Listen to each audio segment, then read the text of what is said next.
기자부대, hop on the beat!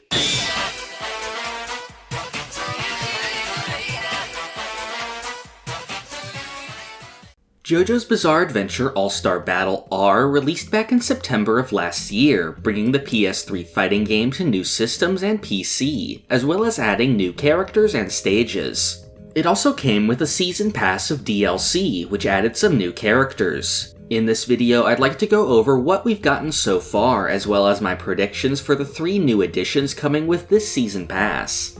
As a whole, All-Star Battle R received 6 characters after launch, although 2 of those came in a free update. Before any of the characters, the pass also came with 2 costumes. We got Rohan's outfit from his very first appearance, and Avdol's father disguise from the Judgment Arc. These are actually completely new costumes that weren't in either All-Star Battle or Eyes of Heaven already. So as far as costume DLC goes, these are acceptable as a bonus. The first character added was Risotto from Part 5. This was a welcome addition as one of the fan-favorite characters of Part 5, and one of the few left from La Squadra after the main game already included Prosciutto, Pesci, and Ghiaccio. Then we had the free update, which came with the final batch of Part 6. Much like Eyes of Heaven, Pucci was split into 2 characters in this game, so this update added the Sea Moon and Made in Heaven Pucci, as well as Weather Report.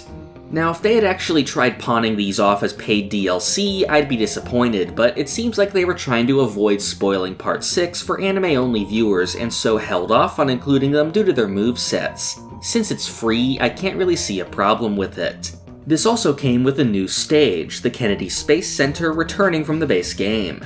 The next real DLC character was Stroheim. He was in Eyes of Heaven before, and he's a welcome addition as there's very few characters from parts 1 or 2 in the game. After that was Keicho. Not who I would pick, but he is a wholly original character that isn't reusing assets from a previous game.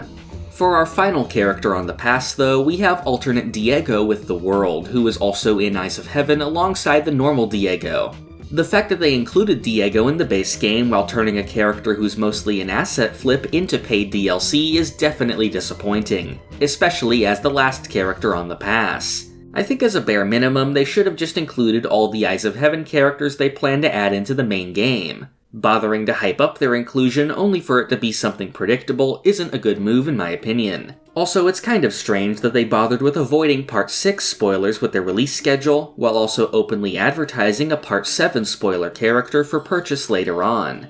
That brings us to the new Season Pass revealed in the trailer for Alt Diego. This will come with 3 new characters from 3 different parts. Before I get into that though, this pass also comes with a costume, Giorno's Haruno Shiobana look from before his hair turned blonde. This is somewhat disappointing though, since this costume isn't new and was already included in Eyes of Heaven. For how much they already use Eyes of Heaven assets in this game, it really shouldn't be too much trouble to include the costumes they added there, since many of that game's best costumes are not available in this game. Our first new character is going to come from Part 5. Out of what we have so far, it's fairly likely that Abbacchio is going to be the new character. Other than maybe Babyface, the rest of La Squadra isn't really suited for a fighting game. Abbacchio also had some unused assets in the files of Eyes of Heaven, suggesting he almost became a playable character in that game. The only other 2 I could see making it in would be Cioccolata or Secco. Secco's already a stage hazard, so that casts some doubt on his inclusion. Cioccolata does seem pretty likely though, since he was one of the bigger villains in the part. Next is the new character from Part 4. This is pretty odd since Part 4 already has a ton of characters and there really aren't a lot left. I'd say the 3 most likely would be Yuya Fungami with Highway Star, Teranosuke with Enigma, and maybe Tonio. Out of these, I'd probably go with Fungami since he's one of my favorite underrated characters. Finally, we have the long-awaited new character for JoJolion. JoJolion is absolutely the least represented of the parts for the game, and if I had my way, the entire season pass would be made to remedy this. Josuke himself is already lacking due to coming from a game that released only about a year into the manga's run.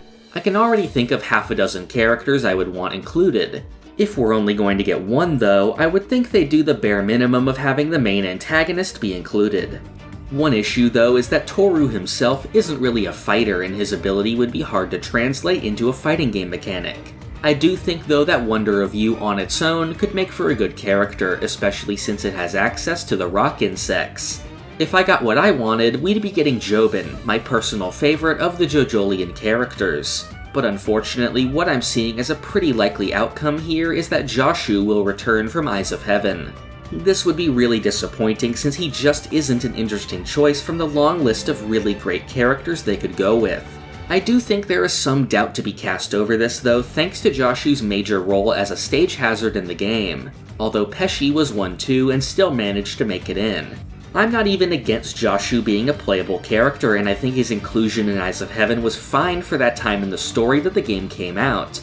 But now that we actually have the full story, I think it's definitely time for some of the real major characters to be represented in the game, and not for another asset flip.